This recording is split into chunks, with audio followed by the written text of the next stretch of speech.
Es una revolución de las conciencias. Escuchemos el mensaje que dirige el licenciado Andrés Manuel López Obrador, presidente constitucional de los Estados Unidos mexicanos.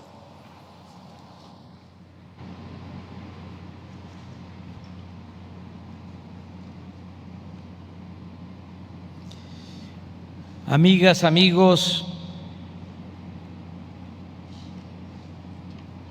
agradezco mucho la presencia en este importante acto cultural e histórico de la representante del pueblo Mojoc,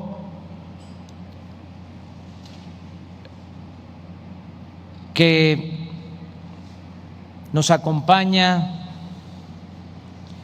y que ha expresado su sentimiento y lo que están haciendo hermanos nuestros en Estados Unidos y en Canadá. También agradezco mucho a Jamesita May, senadora de Arizona, y nos da mucho gusto que esté con nosotros María Magdalena Huerta Vázquez, presidenta del Comisariado Ejidal de Santiago Zapotitlán, de la Alcaldía de Tláhuac, de la Ciudad de México. Amigas y amigos, hoy 13 de agosto, fecha funeral, como diría el maestro Carlos Pellicer,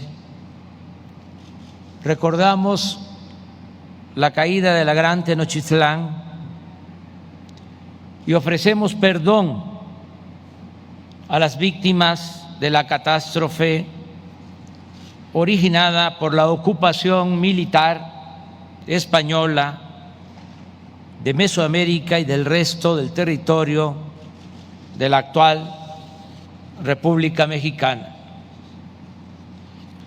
No es fácil el análisis objetivo sobre el proceso de ocupación militar y colonización española en nuestro país.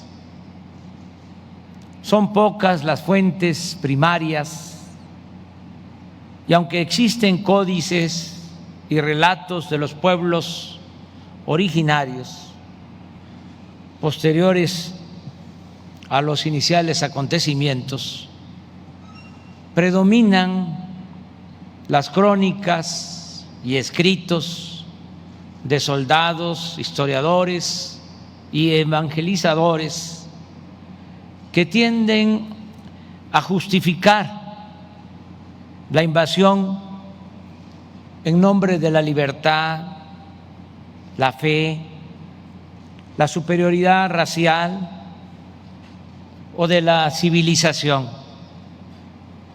como ha sucedido siempre en hechos históricos de esta naturaleza en cualquier lugar del mundo.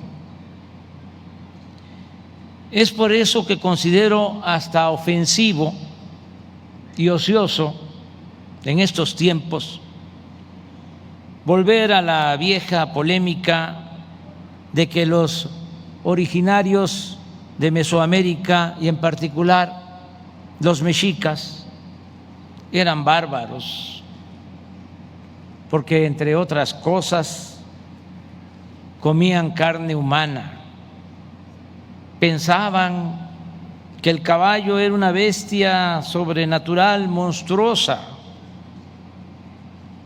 que los españoles fueron salvados en batallas por un hombre de a caballo que figuraba ser el apóstol Santiago, o que Cortés y sus soldados eran enviados de la divinidad, según la supuesta profecía indígena del regreso de Quetzalcóatl, o que la adoración de ídolos era una práctica demoníaca. Baste decir, para responder, como sostenía Fernando Benítez, que entre las llamas que achicharraban a los herejes y los sacrificios humanos de los aztecas hay pocas diferencias. Pero sí hay asuntos que deben aclararse en la medida de lo posible. Por ejemplo, hace unos días, un escritor promonárquico de nuestro continente, que no son pocos, por cierto, afirmaba que España no conquistó América, sino que España liberó a América. Pues Hernán Cortés, cito textualmente, aglutinó a 110 naciones mexicanas que vivían oprimidas por la tiranía antropófaga de los aztecas y que lucharon con él. Agrega que pedir perdón por liberar a los mexicanos de los aztecas es como pedir perdón por haber derrotado a los nazis. Es sabido que varios pueblos originarios, como los totonacas, los tlaxcaltecas, los otomíes, los de Texcoco y otros, no 110 naciones, ayudaron a Cortés a tomar Tenochtitlán. Pero este hecho no debe servir para justificar las matanzas llevadas a cabo por los conquistadores, ni le resta importancia a la grandeza cultural de los vencidos. La idea dominante por mucho tiempo, hasta nuestros días, de que Moctezuma era un tirano, puede ser cierta, pero los hechos narrados en las crónicas reflejan que sus opositores se sumaron a Cortés y a sus huestes por sentirse libres y no por vivir como esclavos.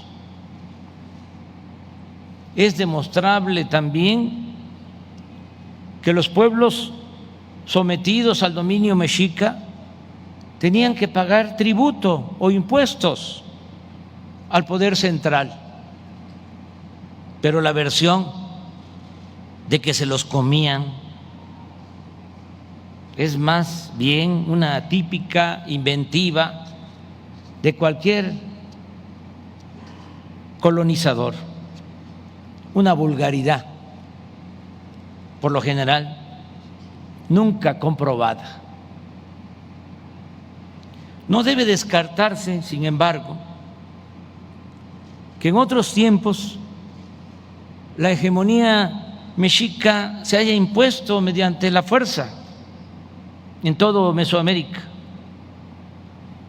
pero a la llegada de los españoles era evidente la decadencia del poderío de Moctezuma y de sus aliados, de haber existido un poder central fuerte, una tiranía. No habría sido posible que Cortés llegara con apenas 400 soldados españoles la primera vez a Tenochtitlán, luego de enfrentar pocas batallas, 2 o 3, desde la península de Yucatán hasta el Valle de México. La esclavitud como tal es la que explica y narra el mismo Cortés,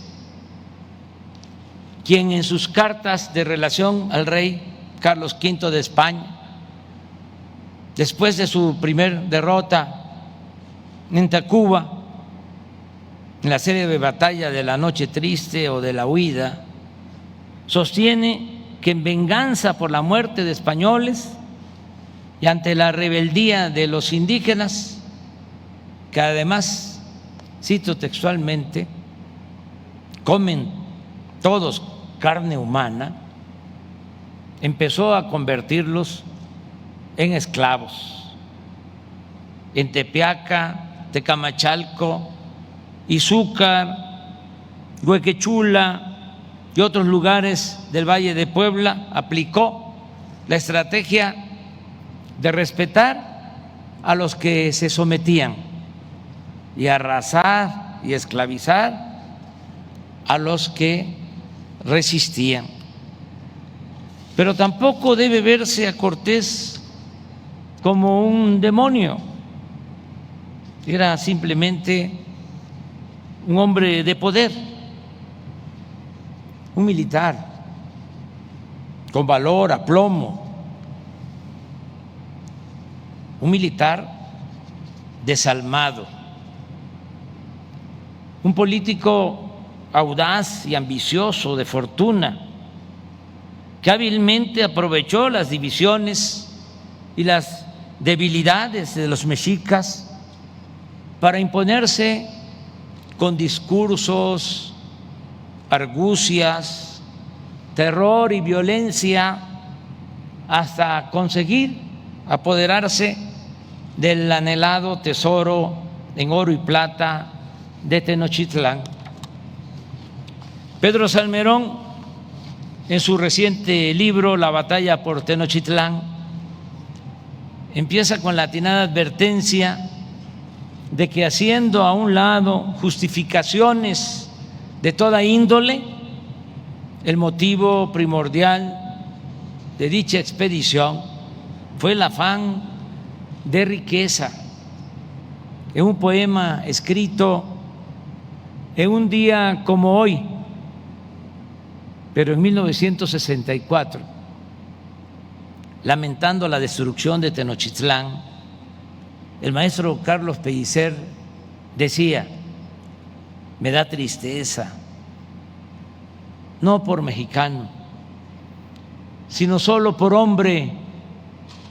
Bueno, sí, la ambición, destruir, matar para obtener y poseer.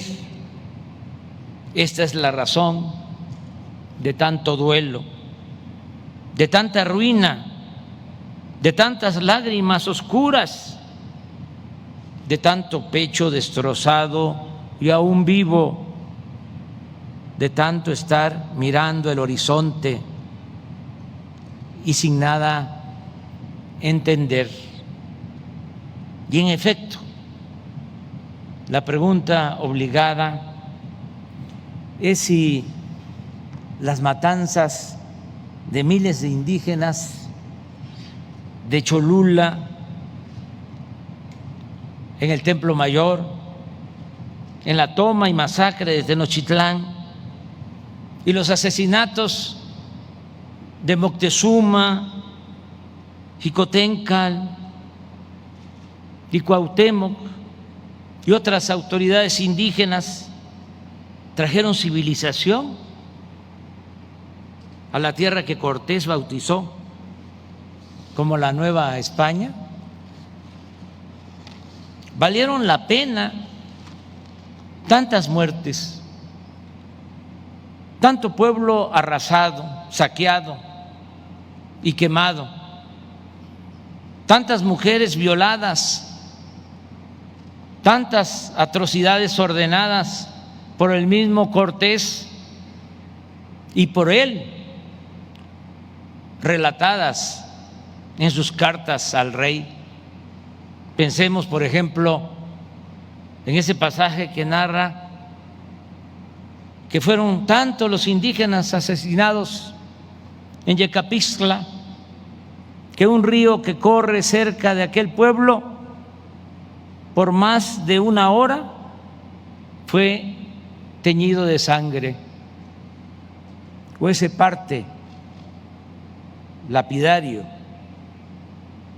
del día 12 de agosto, en la víspera de la caída de la toma de Tenochtitlán, según el cual, cito textualmente, aquel día se mataron y prendieron más de 40,000 ánimas. ¿Verdad? Que no hay justificación alguna ante tan terrible desgracia. La respuesta es un no categórico. Puede matizarse,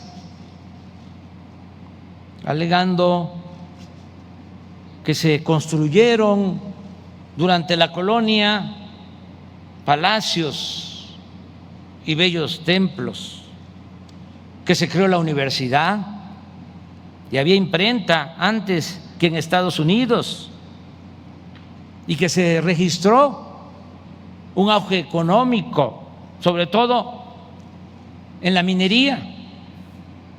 Pero todo ello, ni más, no es suficiente, y menos si se tiene en consideración que no fue en beneficio de todos.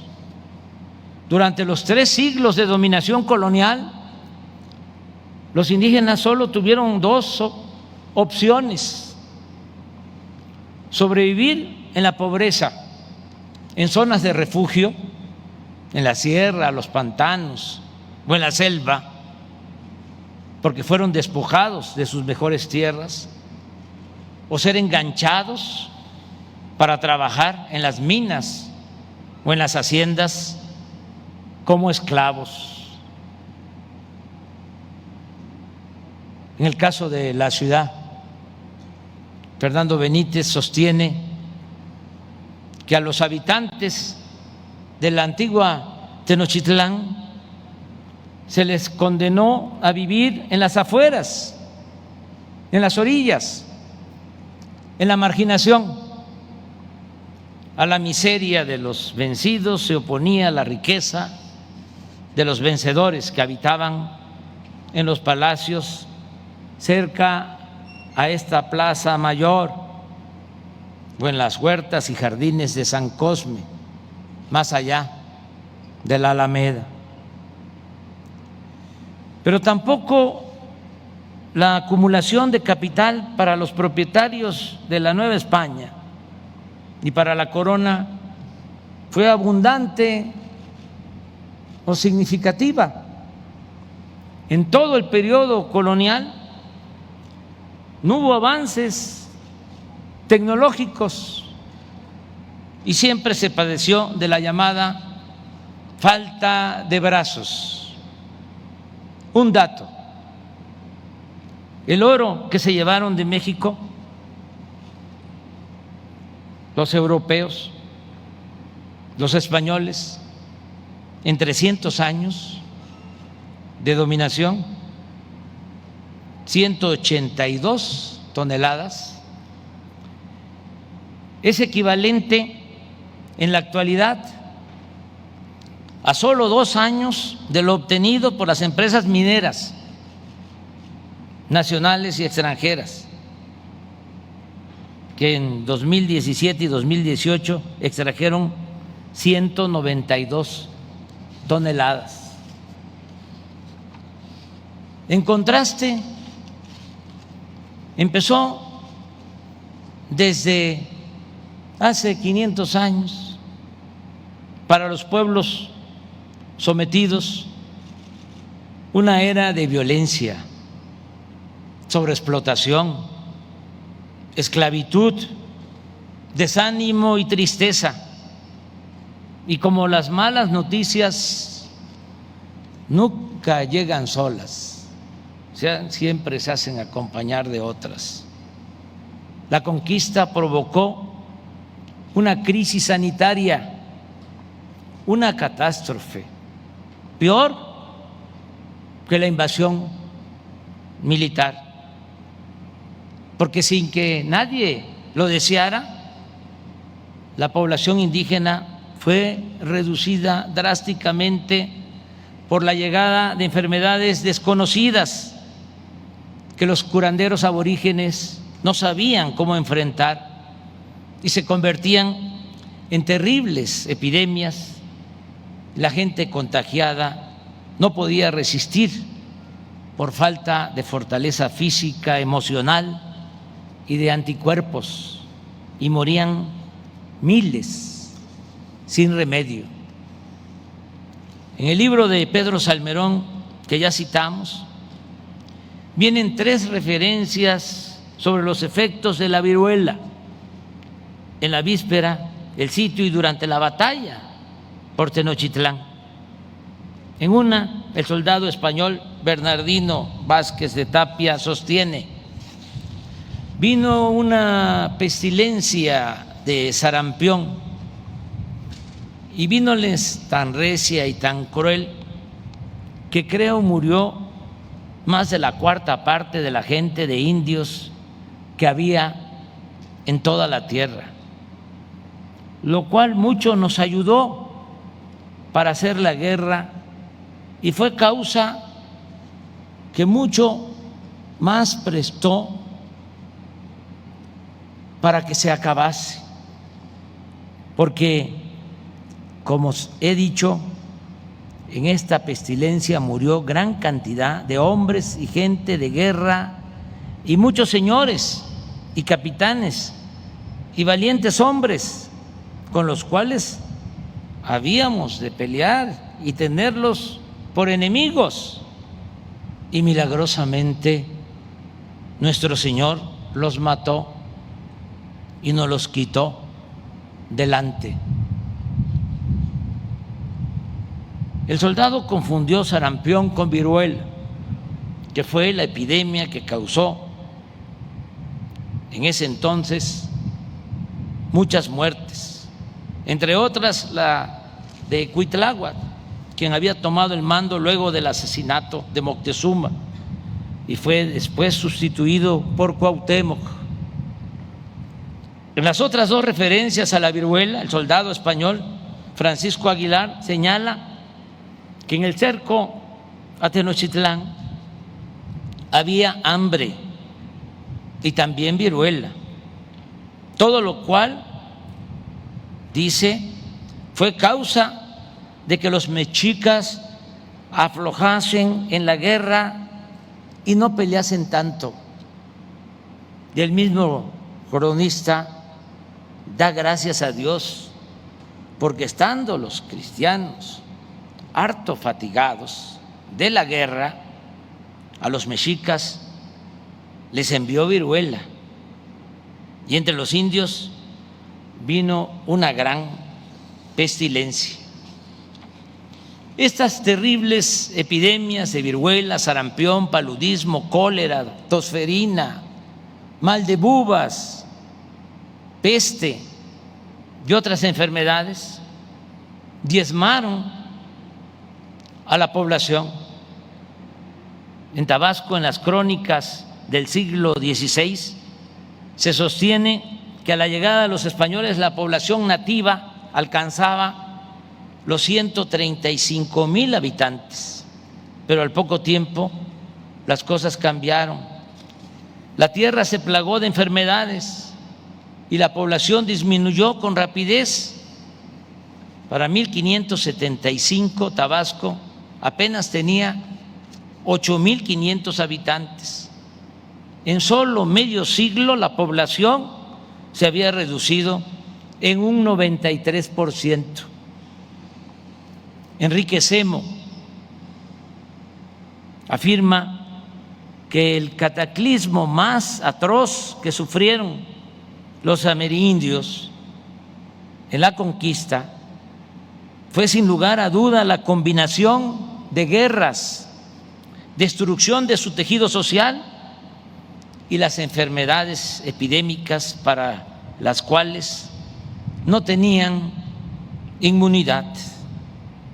El mismo Semo, autor del libro La conquista, catástrofe de los pueblos originarios, luego de analizar varias fuentes, llega a la conclusión de que en 1518 había en Mesoamérica y en Aridomérica 11 millones de habitantes, y 87 años después, en 1605, la población apenas llegaba a 1.075.000 personas.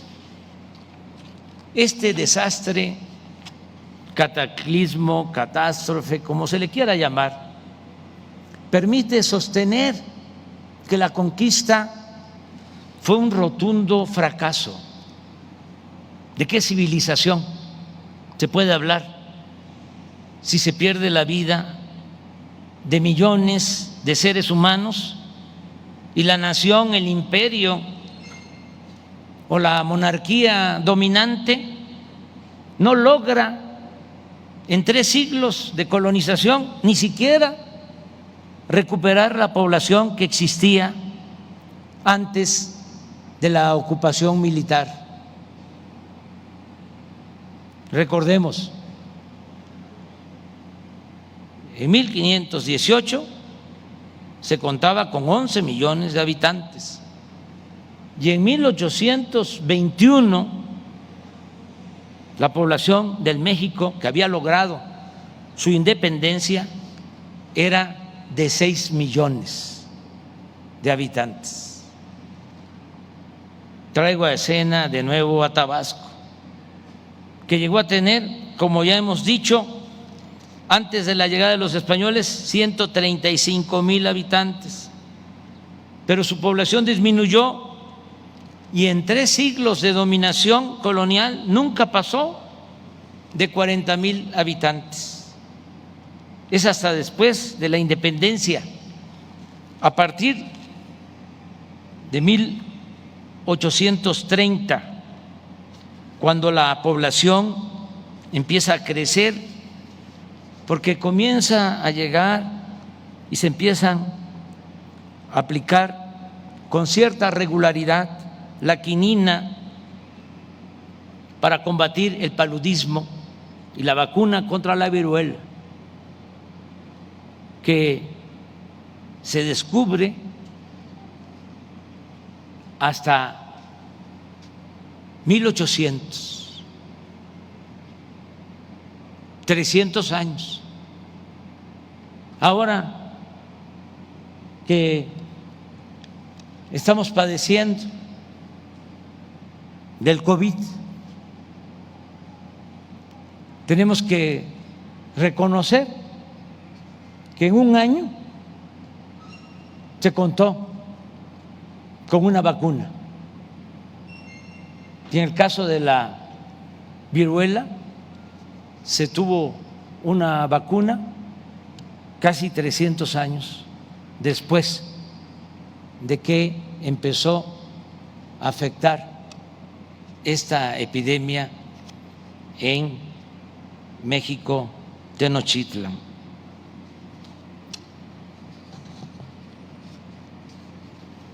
En el caso de Tabasco, decía, a partir de 1830 la población empieza a crecer porque ya se contaba con la vacuna. Inclusive en el presupuesto del Estado se incluía una partida destinada a proporcionar este servicio en forma gratuita. En suma, la conquista y la colonización son signos de atraso, no de civilización, menos de justicia. Solo pensemos que en nuestro país, durante la revolución, por violencia, hambre y también por epidemias, perdieron la vida 1 millón de mexicanos. Sin embargo, en 1930, con solo 20 años transcurridos, ya se tenía de nuevo la población de 1910. De modo que la gran lección de la llamada conquista es que nada justifica imponer por la fuerza a otras naciones o culturas un modelo político, económico, social o religioso en aras del bien de los conquistados o con la excusa de la civilización.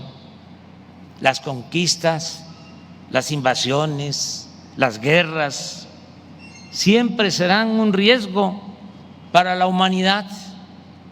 Además del agravio principal, traen consigo afectaciones culturales, sociales y daños colaterales. Suele pasar que la ambición y la tristeza viajan, viven y duermen juntas. Políticos, monarcas y hombres de Estado no deben omitir estas lecciones que surgen de amargas realidades y se convierten en enseñanzas mayores. Ojalá todos hagamos el compromiso de la no repetición, de no repetir los mismos errores y horrores. Pongamos fin a esos anacronismos, a esas atrocidades y digamos nunca más una invasión, una ocupación o una conquista, aunque se emprenda en nombre de la fe, de la paz, de la civilización, de la democracia, de la libertad, o más grotesco aún, en nombre de los derechos humanos. No debemos aceptar que el poder militar, la fuerza bruta, triunfe sobre la justicia. Debemos, en cambio, procurar que desaparezca de la faz de la tierra la ambición, la esclavitud, la opresión, el racismo, el clasismo y la discriminación, y que solo reine e impere la justicia, la igualdad, la paz y la fraternidad universal. Muchas gracias.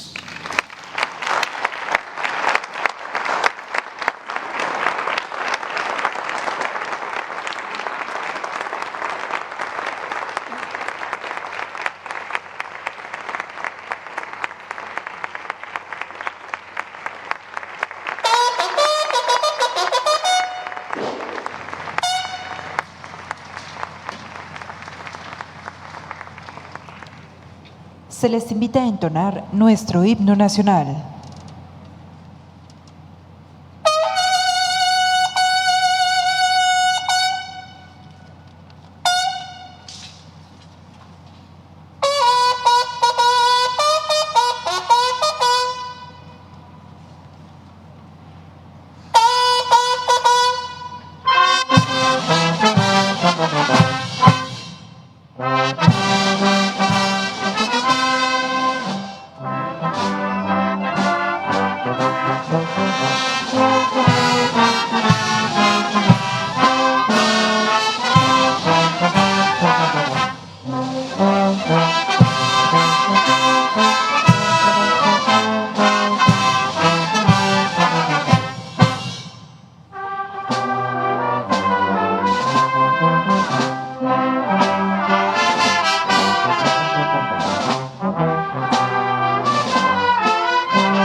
El presidente de la República se dirige a la escolta de bandera para despedirse de nuestro lábaro patrio.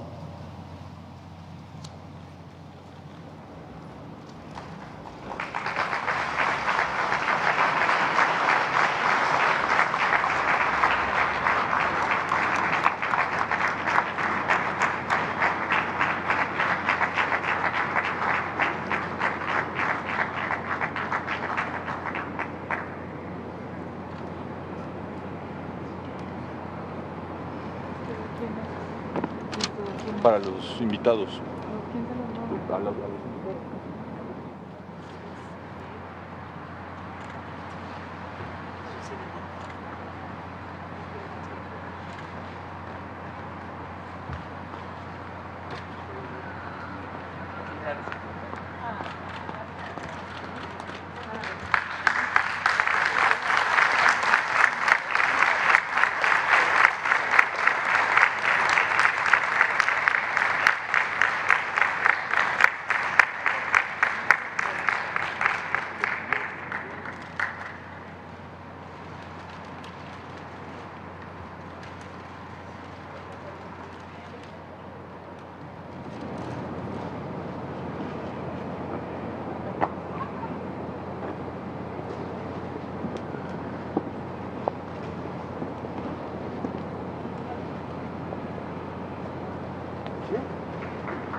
Finaliza esta ceremonia agradeciendo la asistencia del presidente de México y personalidades que lo acompañaron. Muy buenos días.